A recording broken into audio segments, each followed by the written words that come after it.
और लखनऊ से इस वक्त की बड़ी खबर आ रही है। यूपी में लिफ्ट और एस्केलेटर विधेयक को मंजूरी मिल गई है। योगी कैबिनेट की बैठक में इसे मंजूरी मिली है। ऊर्जा विभाग देगा अनुमति। हर साल इसकी सर्विसिंग कराना अनिवार्य होगा। लिफ्ट एस्केलेटर से होने वाली दुर्घटनाओं पर इससे रोक लगेगी। बड़ी खबर लखनऊ से, यूपी में लिफ्ट और एस्केलेटर विधेयक को मंजूरी मिल गई है, जिससे लगातार जो हादसे कई दिनों से हो रहे थे इस पर रोक लगेगी, क्योंकि बहुत पहले से ये प्रस्ताव के लिए सीएम योगी ने कहा था और अब इसे मंजूरी भी मिल गई है। बैठक में ये मंजूरी मिल गई है। ऊर्जा विभाग इसकी अनुमति देगा। इसमें हर साल इसकी सर्विसिंग कराना अनिवार्य होगा। लिफ्ट एस्केलेटर से होने वाली दुर्घटनाओं पर रोक लगेगी और भी तमाम नियम कानून हैं जो लागू होंगे। तो ऐसे में अब अगर लगातार बहुत दिनों से देखा जा रहा था, लिफ्ट में फंसने से लोगों की मौत हो गई थी, लिफ्ट की वजह से कई दुर्घटनाएं हो चुकी थी, एस्केलेटर की वजह से कई दुर्घटनाएं हो चुकी थी। इसको लेकर अब जो मंजूरी है वो मिल गई है बैठक में और ऊर्जा विभाग इसकी अनुमति देगा। हर साल सर्विसिंग कराना अनिवार्य होगा। तो बड़ी खबर इस वक्त लखनऊ से, लिफ्ट और एस्केलेटर विधेयक को मंजूरी मिल गई है और अब इसको मंजूरी मिलने के बाद इसके जो नियम हैं वो लागू हो जाएंगे, जिससे जो दुर्घटनाएं हो रही थी पिछले काफी दिनों से देखा जा रहा था उसमें कहीं ना कहीं रोक लगेगी।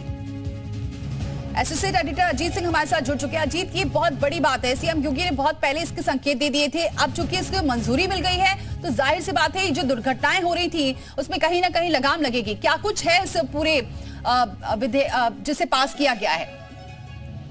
वाली यूपी लिफ्ट और एक्सीलेटर विधेयक को योगी सरकार की मंजूरी मिल गई है और कैबिनेट बैठक में इसको पारित कर दिया गया। देखिए, उत्तर प्रदेश के अलग अलग इलाकों में, विशेष तौर से एनसीआर हो, वाराणसी हो, जो बड़े शहर है, वहां पर लिफ्ट को लेकर हमेशा ये खबरें आती है कि लिफ्ट में फंस गए, लिफ्ट में जान चली गई, लिफ्ट गिर गई। इसको लेकर हमेशा आवाज उठती रही। पिछले 2 महीने पहले ही मुख्यमंत्री योगी आदित्यनाथ ने एक बैठक में कहा था कि इसको लेकर उत्तर प्रदेश में कानून लाया जाएगा, क्योंकि इसको लेकर कोई कानून नहीं है। लिहाजा जो बिल्डर्स या जो लोग अपनी बिल्डिंगों में लिफ्ट लगाते हैं वो अपने तरीके से अपनी सुविधा के अनुसार लगा देते हैं। तो अब इस एक्ट की जो महत्वपूर्ण बात है वो ये बात है कि इस विधेयक को मंजूरी मिलने के बाद लिफ्ट और एक्सीलेटर जो है वो ऊर्जा विभाग की देगा और अनुमति लेनी होगी। देखिए, ऊर्जा कोई भी बिल्डिंग में एक्सीलेटर या लिफ्ट जब लगाएगा तो उसे ऊर्जा विभाग को अपनी एप्लीकेशन देना होगा, बाकायदा वहां से एनओसी, नो ऑब्जेक्शन सर्टिफिकेट जारी करना होगा और इसके लिए बाकायदा साइट विजिट होगी। सरकारी अधिकारी ऊर्जा विभाग के जाएंगे, देखेंगे और ये तय करेंगे कि आपकी लिफ्ट मानक के अनुरूप है कि नहीं अनुरूप है और एक्सीलेटर और लिफ्ट जो लगेगा वो कितनी क्षमता का होगा।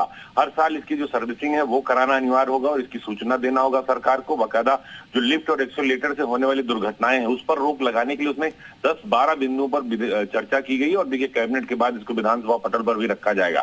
तो इस बात से आप अंदाजा लगाइए कि एक तरफ जहां लिफ्ट को लेकर हमेशा कहीं न कहीं दुर्घटनाएं होती है, उसको लेकर अब उत्तर प्रदेश सरकार ने इसको कानून के तौर पर पारित कर दिया है, कैबिनेट के में मोहर लगा दी और अब एक विधेयक के तौर पर मंजूरी मिल गई है। बहुत शुक्रिया अजीत, ये जानकारी हम तक पहुंचाने के लिए।